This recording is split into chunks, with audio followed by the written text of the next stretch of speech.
Hello friends, post market రిపోర్ట్లోకి మన మిత్రులందరికీ స్వాగతం. ఈరోజు నవంబర్ 27వ తారీఖు అండ్ బుధవారం బ్యాంక్ నిఫ్టీ అయితే ఎక్స్పైర్ అయింది. 52,300 దగ్గర ఎక్స్పైర్ అయితే అప్రాక్సిమేట్గా అవడం జరిగింది. 52,500 కాల్ సెల్ చేశారు, 52,000 పుట్ అనేది సెల్ చేసి మొత్తం మీద ఈ మధ్యలో అనేది చాలా చక్కగా క్లోజ్ చేశారు. సో ప్రాబ్లం ఏంటంటే చాలామంది ఈరోజు ఎందుకంటే ఒకవేళ పుట్టు బై చేసినా కాల్ బై చేసినా మూవ్ అవ్వలేదు, పెద్దగా వైల్డ్ మూవ్స్ అయితే రాలేదు. సో అటువంటిప్పుడు ఏంటంటే ఆప్షన్ బాయర్స్ స్ట్రక్ అయ్యే అవకాశం ఎక్కువగా ఉంటుంది. అయితే ఈరోజు చాలా ఇంపార్టెంట్ న్యూస్ ఉన్నాయి. అదానీ గారి గురించి, ఓలా అండ్ డిఫెన్స్ కొన్ని స్టాక్స్ ఇండివిజువల్గా ఉన్నాయి, వాటి గురించి కూడా చూద్దాం. అయితే ముందుగా అడ్వాన్స్ డిక్లైన్ చార్ట్ అనేది మనం పరిశీలించినట్లయితే నిఫ్టీ 500లో చూడండి మార్నింగ్ కొద్దిగా తడబడింది మార్కెట్. ఎందుకంటే మనం చూస్తే ఈరోజు ఎక్స్పైరీ కదా బ్యాంక్ నిఫ్టీ, ఒక 5-10 మినిట్స్లోనే పైకి వెళ్ళడం కిందకి రావడం అంతా జరిగిపోయింది. ఆ యొక్క వోల్టాలిటీలో స్టాక్స్ చూడండి ఎలాగా అప్ అండ్ డౌన్ అయినాయో. ఎనీహౌ దాని తర్వాత మనకి కొద్దిగా బుల్లిష్ సెంటిమెంట్ అనేది కనిపించింది. ఎండ్ ఆఫ్ ద డే మనం చూసుకున్నట్టయితే 331 కంపెనీలు బుల్లిష్లో క్లోజ్ అయినాయి, 168 కంపెనీలు ఏంటంటే బేరిష్గా క్లోజ్ అయినాయి. మొత్తం మీద కొద్దిగా పాజిటివ్ సెంటిమెంట్ ఉందని చెప్పేసి మనం అర్థం చేసుకోవచ్చు.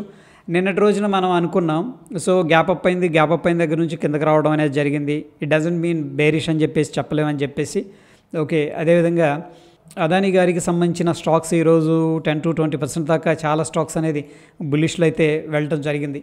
అయితే అదానీ గ్రీన్ ఎనర్జీ ఏం చేసిందంటే ఫ్రెండ్స్, సెబీకి ఫైల్ చేసింది. ఏమనంటే అదానీ గారు కానీ వాళ్ళ మేనల్లుడు వీళ్ళందరూ కూడా ఉన్నారని చెప్పేసి చెప్పుకున్నాం కదా, ఇది బ్రైబరీ కేసులో ఎవరు కూడా ఎటువంటి ఇన్వాల్వ్మెంట్ అనేది లేదు అని చెప్పేసి ఒక క్లారిఫికేషన్ ఇచ్చింది. సో ఇది ట్రూత్ కాకపోవచ్చు, ట్రూత్ అవ్వచ్చు కూడా చెప్పలేం. బట్ ప్రస్తుతం ఏంటంటే యుఎస్ ఏం చేసింది, ఒక అలిగేషన్ తీసుకొచ్చింది, వీళ్ళు బ్రైబరీ ఇచ్చి ప్రాజెక్ట్స్ అనేది దక్కించుకున్నారు అండ్ ఫారిన్ ఇన్స్టిట్యూషనల్ ఇన్వెస్టర్ దగ్గర నుంచి కూడా ఈ బ్రైబరీ ఇచ్చిన సంగతిని దాచిపెట్టి ఫండ్ అనేది రైజ్ చేశారని చెప్పేసి వాళ్ళు ఎలిగేషన్ తీసుకురావడం అనేది జరిగింది, మనందరికీ తెలిసిందే. అయితే ఇప్పుడు ఏం చేసిందంటే అదానీ గ్రీన్ ఎనర్జీ అనేది ముఖ్యంగా ఇటువంటిది ఏం జరగలేదు, అదానీ గారు కానీ వాళ్ళ మేనల్లుడు కానీ ఇటువంటివి ఏం చేయలేదు, ఎవరికి బ్రైబరీ ఇవ్వటం కానీ తీసుకోవడం కానీ ఇటువంటి ఏం లేదని చెప్పేసి ఒక క్లారిఫికేషన్ ఇస్తూ ఒక నోటీస్ అనేది పంపించడం జరిగింది. ఓకే, ఎనీహౌ అందువల్ల కొంత ఇన్వెస్టర్స్కి ఏంటంటే పాజిటివ్ సెంటిమెంట్ అనేది జనరేట్ అయింది. సో ప్రాబ్లీ ఒకవేళ యుఎస్ రాంగ్గా క్లెయిమ్ చేసింది అనుకోండి, దెన్ ఏంటంటే ఇది మంచి వాల్యుయేషన్ కాబట్టి చాలామంది ఇన్వెస్టర్స్ ఇన్వెస్ట్ చేద్దామని చెప్పేసి వెయిట్ చేస్తూ ఉన్న వాళ్ళు ఈ డిప్లో బై చేయడం అనేది జరిగింది. అయితే ఫ్రెండ్స్ ఇప్పుడు ఏంటంటే మార్కెట్ కొంచెం బేరిష్గా ఉంది బ్రాడర్ పిక్చర్లో. అదానీ గారికి సంబంధించిన స్టాక్స్ అయితే అండర్ ప్రెషర్లో ఉన్నాయి. ఓకే, సో ఇది ఏంటంటే కొంచెం స్మాల్ క్వాంటిటీస్ ఎవరైనా యాడ్ చేసుకుంటే చేసుకోవచ్చేమో, కానీ ఫర్ టైం బీయింగ్ ఏంటంటే ఈ యొక్క క్లారిఫికేషన్ వచ్చేదాకా మాత్రం వెయిట్ చేయటం అనేది ఉత్తమం అని చెప్పేసి చెప్పొచ్చు. అయితే ఫ్రెండ్స్ ఓలా ఎలక్ట్రిక్ రీసెంట్గా ఐపీఓకి వచ్చింది. ఐపీఓ దగ్గర నుంచి కూడా అప్పటి నుంచి ఆల్మోస్ట్ ఏంటంటే 2-3 డేస్లోనే 40%, 50% రిటర్న్ జనరేట్ చేసింది. ఓకే, దాని తర్వాత స్ట్రాంగ్గా కిందకు వెళ్ళిపోయింది అనమాట. దగ్గర 140 దాకా వెళ్ళి 70 దాకా వెళ్ళటం జరిగింది. అయితే ఇప్పుడు సిటీ ఏం చేసిందంటే దీనికి బై రేటింగ్ అనేది ఇచ్చింది. అంటే వీళ్ళ యొక్క ప్రాజెక్ట్ని అబ్జర్వ్ చేసింది. వీళ్ళేంటంటే కొన్ని స్కూటర్స్ లాంచ్ చేస్తూ ఉన్నారనమాట గిగ్ వర్కర్స్కి అని చెప్పేసి. సో ఫ్రెండ్స్ ఇక్కడ గిగ్ వర్కర్స్ అంటే ఏంటంటే ఎవరైతే కాంట్రాక్ట్ బేసిస్లో వర్క్ చేస్తూ ఉంటారు, ఫ్రీలాన్సర్ జాబ్ చేస్తూ ఉంటారు, వాళ్ళందరూ కూడా ఇప్పుడు ఫర్ ఎగ్జాంపుల్ స్విగ్గీ కానీ జొమాటో కానీ లేకపోతే కొంతమంది ర్యాపిడో రైడ్స్ కానీ ఇట్లాంటివి ఉంటాయి కదా, ప్రాబబ్లీ ఏంటంటే వాళ్ళని టార్గెట్ చేస్తూ ఏం చేసిందంటే 39,000, 49,000 అండ్ 65,000 దాకా వీళ్ళు ఏంటంటే ఒక మిడ్ రేంజ్ ఈ యొక్క స్కూటర్స్ అనేది ప్లాన్ చేస్తూ ఉంది. దానికి తోడు ఏంటంటే ఒక 10,000 రూపాయలకే ఒక బ్యాటరీ అనేది కూడా ఇస్తుంది అన్నమాట, ఎడిషనల్ బ్యాటరీ. అది కావాలంటే కొనుక్కోవచ్చు వీళ్ళు. అదే ఒక ఇన్వర్టర్ లాగా పనిచేస్తుందంట. అది 3 అవర్స్ మనకి టీవీ రన్ అవుతుంది, 3 ట్యూబ్ లైట్లు రన్ అవుతాయి, ఓకే, ఒక ఫోన్ ఛార్జరు అట్లా చెప్పడం అనేది జరిగింది. ఎనీహౌ అందువల్ల ఏంటంటే ఈ యొక్క స్టాక్ అనేది మంచి పొటెన్షియల్గా మూవ్ అయింది. 20% సర్క్యూట్లు అయితే ఈరోజు ఉందని చెప్పేసి చెప్పుకోవచ్చు. సో ఏంటంటే వీళ్ళు ఇప్పుడు ఆర్డర్స్ ఇవ్వాలి. ఫర్ ఎగ్జాంపుల్ ఇప్పుడు స్కూటర్ మనకు కావాలనుకోండి, ఓలా వెబ్సైట్కి వెళ్ళి మనం ఆర్డర్ పెట్టుకుంటే జస్ట్ 500 రూపీస్ మన దగ్గర నుంచి డెబిట్ చేసుకొని 2025 ఏప్రిల్ కాడి నుంచి ఐ థింక్ ఏంటంటే వీళ్ళు ప్రొడక్షన్ స్టార్ట్ చేసి మనకు అందించడం జరుగుతుందన్నమాట. Okay fine. దాని తర్వాత ఫ్రెండ్స్ ఇక్కడ డిఫెన్స్ అండ్ షిప్పింగ్ బిల్డింగ్స్ సంబంధించిన స్టాక్స్ ఏవైతే ఉన్నాయో అండ్ ఈ స్టాక్స్ ఈరోజు లైమ్ లైట్లోకి రావడం జరిగింది. అంటే ఏం లేదు, వాటిలో కొంత పాజిటివ్ మొమెంటం అనేది వచ్చింది. ఎందుకంటే జేపీ మోర్గాన్ వాళ్ళు ఏంటంటే ఈ స్టాక్స్ చాలా కిందకు వెళ్ళిపోయాయి, మంచి వాల్యుయేషన్స్ దగ్గర ఉన్నాయని చెప్పేసి ఒక పాజిటివ్గా కవరేజ్ అనేది ఇవ్వడం జరిగింది. అందుకని చాలామంది ఏంటంటే డిఫెన్స్ కానీ అండ్ షిప్ బిల్డింగ్ సంబంధించిన స్టాక్స్ ఇవన్నీ కూడా కొద్దిగా బై చేశారని చెప్పేసి చెప్పుకోవచ్చు. ఇక నెట్వెబ్ టెక్నాలజీస్ ఈ స్టాక్ అనేది మంచి వాల్యూమ్స్ అయితే ట్రేడ్ అవుతుంది. ఈరోజు 8% అనేది పెరగడం జరిగింది. అండ్ ఫ్రెండ్స్ నిన్నటి రోజున మనం చెప్పుకున్నాం కదా, గవర్నమెంట్ ఆఫ్ ఇండియా ఏం చేసిందంటే ఇక్కడ క్యాబినెట్ నిర్ణయించింది ఏమని, బ్యాంకు గ్యారంటీ వీళ్ళకి ఏం అవసరం లేదు. ఏది 2022కి ముందు స్పెక్ట్రమ్ ఏదైతే వేలం వేశారో వీళ్ళు డబ్బులు పే చేయకుండా బ్యాంకు గ్యారంటీ ఉంది, వాళ్ళు పే చేయని విషయంలో మేము పే చేస్తామని చెప్పేసి అటువంటిది ఏం అవసరం లేదని చెప్పేసి చెప్పడం జరిగింది. సో అక్కడ లాక్ అయిన అసెట్స్ ఏవైతే ఉన్నాయో అవి వీళ్ళకి పాజిటివ్గా అంటే యూటిలైజేషన్కి ఉపయోగపడతాయి. కాబట్టి ఈ స్టాక్స్ అనేది పాజిటివ్గా వెళ్ళినాయి నిన్న. అండ్ అగైన్ ఈరోజు కూడా ఏంటంటే 6% అయితే రైజ్ అయింది. ఇక ఫ్యూచర్ అండ్ ఆప్షన్స్లో ఫ్రెండ్స్ మనం చూసుకున్నట్టయితే టర్న్ ఓవర్ అనేది తగ్గుతూ వస్తూ ఉంది, క్యాష్ మార్కెట్లో కూడా తగ్గుతుంది. అయితే క్యాష్ మార్కెట్లో లాస్ట్ 5 months నుంచి తగ్గుతూ ఉన్నట్టు ఇక్కడ మనీ కంట్రోల్ డేటా అనేది గ్రాఫికల్గా మనం చూసుకున్నట్టు చూడండి, జూన్లో సిగ్నిఫికెంట్గా రైజ్ అయింది, దాని తర్వాత జూలైలో తగ్గింది, ఆగస్టులో తగ్గింది, సెప్టెంబర్, అక్టోబర్, నవంబర్, అంటే ఇది నవంబర్లో ఉన్నాం కదా మనం, ఈ మంత్ మొత్తం కూడా ఏంటంటే ఒక గ్రాడ్యువల్గా డిక్రీజ్ అనేది కనిపించింది క్యాష్ మార్కెట్లో టర్న్ ఓవర్ అనమాట. అదేవిధంగా ఫ్యూచర్ అండ్ ఆప్షన్స్లో మనం తీసుకున్నట్టయితే నవంబర్ మంత్లో సిగ్నిఫికెంట్ డ్రాస్టిక్గా తగ్గిపోవడం అనేది జరిగింది. ఎందుకంటే సెబీ రిటైలర్స్ యొక్క పార్టిసిపేషన్ని తగ్గించాలి అనే ఈ యొక్క నినాదంతో రావడం, దాని తర్వాత ఏంటంటే లాట్ సైజును పెంచుతామని చెప్పేసి చెప్పడం, అండ్ ఈ యొక్క ఎస్టీటీ ఛార్జెస్ కూడా పెంచడం. ఓకే, ఈ సో అండ్ రీజన్స్ అయితే ఉన్నాయి. ఇక క్యాష్ మార్కెట్ విషయానికి వస్తే ఎఫ్ఐఎస్ అనేవాళ్ళు తగ్గిపోతున్నారు అనగానే చాలామంది ఇండియన్స్కి ఇంట్రెస్ట్ తగ్గిపోయిందనమాట. అండ్ దాని తర్వాత ఓవర్ వాల్యుయేషన్స్లో ఉన్నాయి, దాని తర్వాత ట్రంప్ గారు రావడం, అక్కడ కూడా కొంత ఇన్వెస్ట్మెంట్స్ అనేది వెళ్ళటం అనేది జరిగింది. సో ఓవరాల్గా మనం బ్రాడర్ పిక్చర్లో చూసుకున్నట్టయితే ఇండియన్ స్టాక్ మార్కెట్లో టర్న్ ఓవర్ అనేది తగ్గుతూ ఉంది అని చెప్పేసి ఒక క్లారిటీ రావడం అయితే జరిగింది. ఇక పేపర్కి సంబంధించిన ఓరియంటెడ్గా పుదుంజీ అనే స్టాకు మంచి పర్ఫార్మెన్స్ అయితే ఇస్తూ ఉంది. అండ్ వీళ్ళేంటంటే ఎడ్యుకేషన్ వైపు వెళుతున్నారు, లిటరసీ అనేది ఇంక్రీజ్ అవుతూ ఉంది. సో పేపర్ ప్రోడక్ట్స్ కానీ దానికి స్ట్రాంగ్ డిమాండ్ అయితే ఉంది. మంచి కంపెనీ, మంచి రిజల్ట్స్ అయితే ఇవ్వడం జరిగింది. చిన్న కంపెనీయే, బట్ ఇది స్ట్రాంగ్ ప్రాఫిట్ బుకింగ్ అయితే చేసుకుంటున్నారు, అందుకని స్టాక్ అనేది కిందకు వెళ్ళడం జరిగింది 10% దాకా. ఇక సీజీ పవర్ అనే స్టాక్ ఈరోజు 3% పెరిగింది ఫ్రెండ్స్. ఎందుకంటే వీళ్ళకి ఒక మంచి ఆర్డర్ వచ్చింది, 500 నుంచి 600 crores వర్త్ ఉన్న ఆర్డరు. సో అది చిత్తరంజన్ లోకోమోటివ్ దగ్గర నుంచి కూడా, అందుకని ఈ స్టాక్ అనేది పాజిటివ్గా రియాక్ట్ అయిందని చెప్పేసి చెప్పుకోవచ్చు. అయితే ఫ్రెండ్స్ ఈరోజు ఎన్టీపీసీ గ్రీన్ ఎనర్జీ అనేది మంచి ఓపెనింగ్ జరిగింది. ఓపెనింగ్ దగ్గర నుంచి కూడా స్ట్రాంగ్ డిమాండ్ అనేది ఉంది. అండ్ అదానీ గ్రీన్ ఎనర్జీకి కొంచెం యూఎస్ వాళ్ళు ఈ యొక్క ఎలిగేషన్స్ ఇవన్నీ ఉన్నాయి కదా, దాని మీద కొంత నెగిటివ్గా ఇంపాక్ట్ ఉంది, దానికి కాంపిటీషన్ అనమాట. అక్కడ నుంచి కూడా ఎన్టీపీసీలో మంచి ఒక పాజిటివ్ అయితే డెవలప్ అయింది. ఎందుకంటే అక్కడ నెగిటివ్గా ఉంది కాబట్టి. అఫ్కోర్స్ ఎన్టీపీసీ గ్రీన్ ఎనర్జీ అనేది ఫండమెంటల్గా ఎన్టీపీసీ పేరెంట్ నుంచి వచ్చిన కంపెనీ, మంచి కంపెనీయే, బట్ వాల్యుయేషన్ పరంగా కొద్దిగా ఎక్కువగా ఉన్నాయని చెప్పేసి ప్రీవియస్గా చెప్పుకున్నాం. బట్ ఎప్పుడైతే ఈ యొక్క అదానీ గ్రూప్కి సంబంధించిన దాని మీద న్యూస్ అనేది వచ్చినాయో అప్పుడు చాలామంది ఎన్టీపీసీని ఒక ఆల్టర్నేటివ్గా చూసి ఇన్వెస్ట్మెంట్ అనేది చేయడం స్టార్ట్ చేశారు.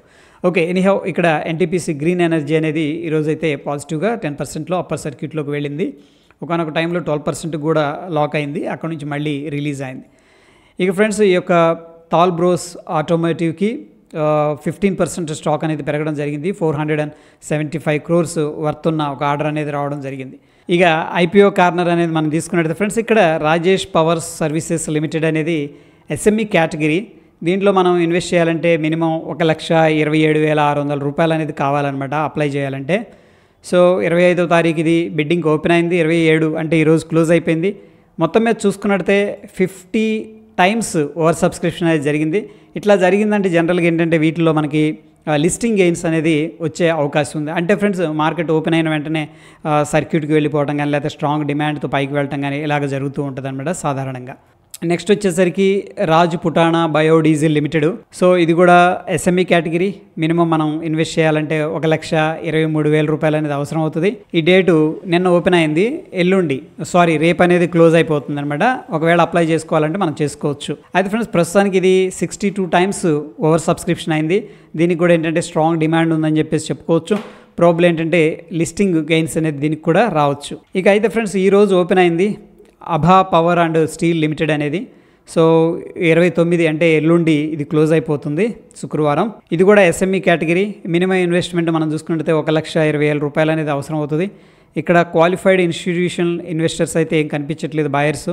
నాన్ ఇన్స్టిట్యూషన్ నుంచి పెద్దగా రెస్పాన్స్ అయితే లేదు, ఎందుకంటే జస్ట్ 0.2 టైమ్స్ మాత్రమే సబ్స్క్రైబ్ అయింది. అండ్ రిటైలర్స్ నుంచి కొద్దిగా స్ట్రాంగ్ సబ్స్క్రిప్షన్ బేస్ అనేది కనిపిస్తుంది, 1.48 టైమ్స్. ఓకే, మొత్తం మీద ప్రస్తుతం అయితే టైం ఉంది, ఇంకా డిసైడ్ చేయలేము. కానీ నాకు తెలిసి అంత స్ట్రాంగ్ దీనికైతే డిమాండ్ ఉన్నట్టు కనిపించట్లేదు, అది ఐపీఓస్ గురించి. ఓకే, ఇక టోటల్గా సెక్టార్ పర్ఫార్మెన్స్ అనేది మనం తీసుకున్నట్లయితే ఈరోజు ఎనర్జీ, ఎంటర్టైన్మెంట్, మెటల్స్ కన్జంప్షన్ స్ట్రాంగ్గా ఉండగా ఫార్మా, హెల్త్ కేర్, కన్స్ట్రక్షన్లో కొద్దిగా సెల్లింగ్ ప్రెషర్ అనేది కనిపించింది. మొత్తం మీద అన్నీ కూడా కొద్దిగా గ్రీన్లో అయితే వెళ్ళినాయి అని చెప్పేసి చెప్పుకోవచ్చు.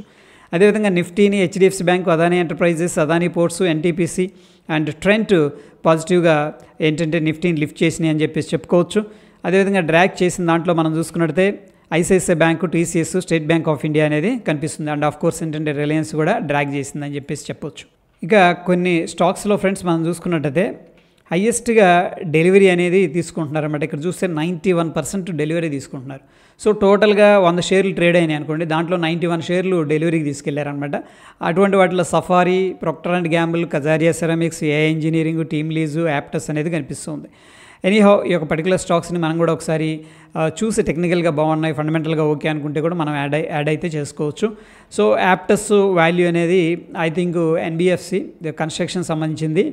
అండ్ ఇది కూడా దీని మీద పాజిటివ్గానే ఉంది ఒపీనియన్. ఒకసారి మీరు కూడా కన్సిడర్ చేయండి, ఎందుకంటే మంచి డిస్కౌంట్ అయింది.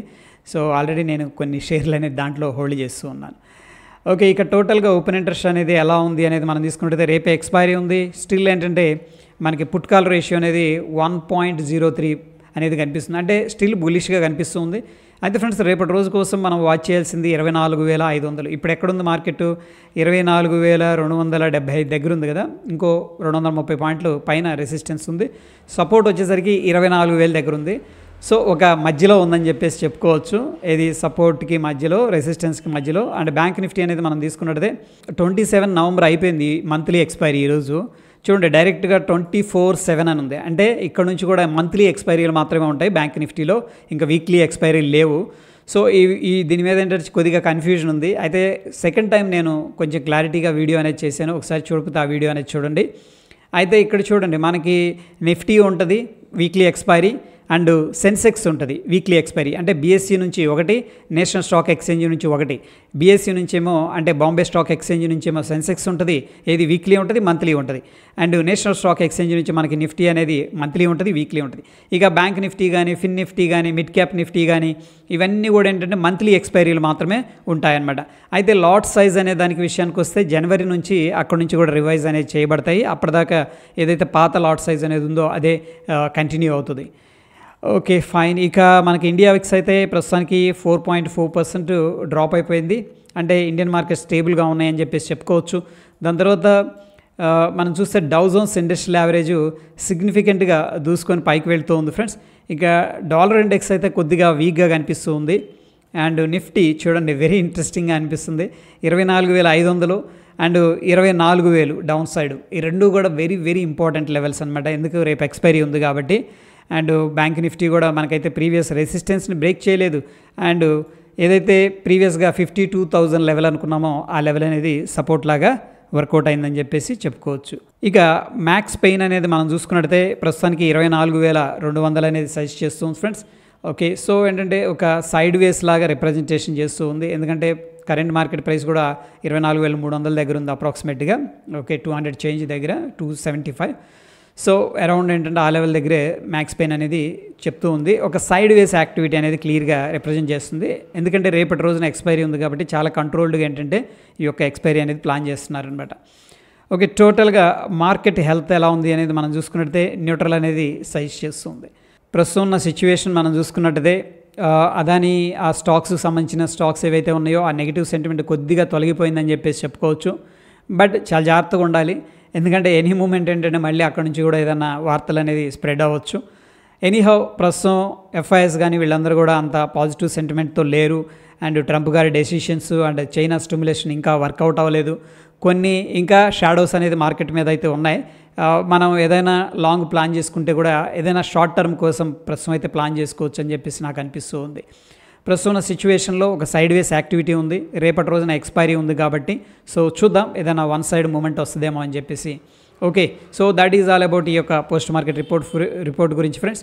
మరొక ఇంట్రెస్టింగ్ ఎపిసోడ్లో మళ్ళీ కలుసుకుందాం ఫ్రెండ్స్. మన ఛానల్ ఫస్ట్ టైం చూస్తూ సబ్స్క్రైబ్ చేసుకోతే తప్పకుండా సబ్స్క్రైబ్ చేసుకోండి.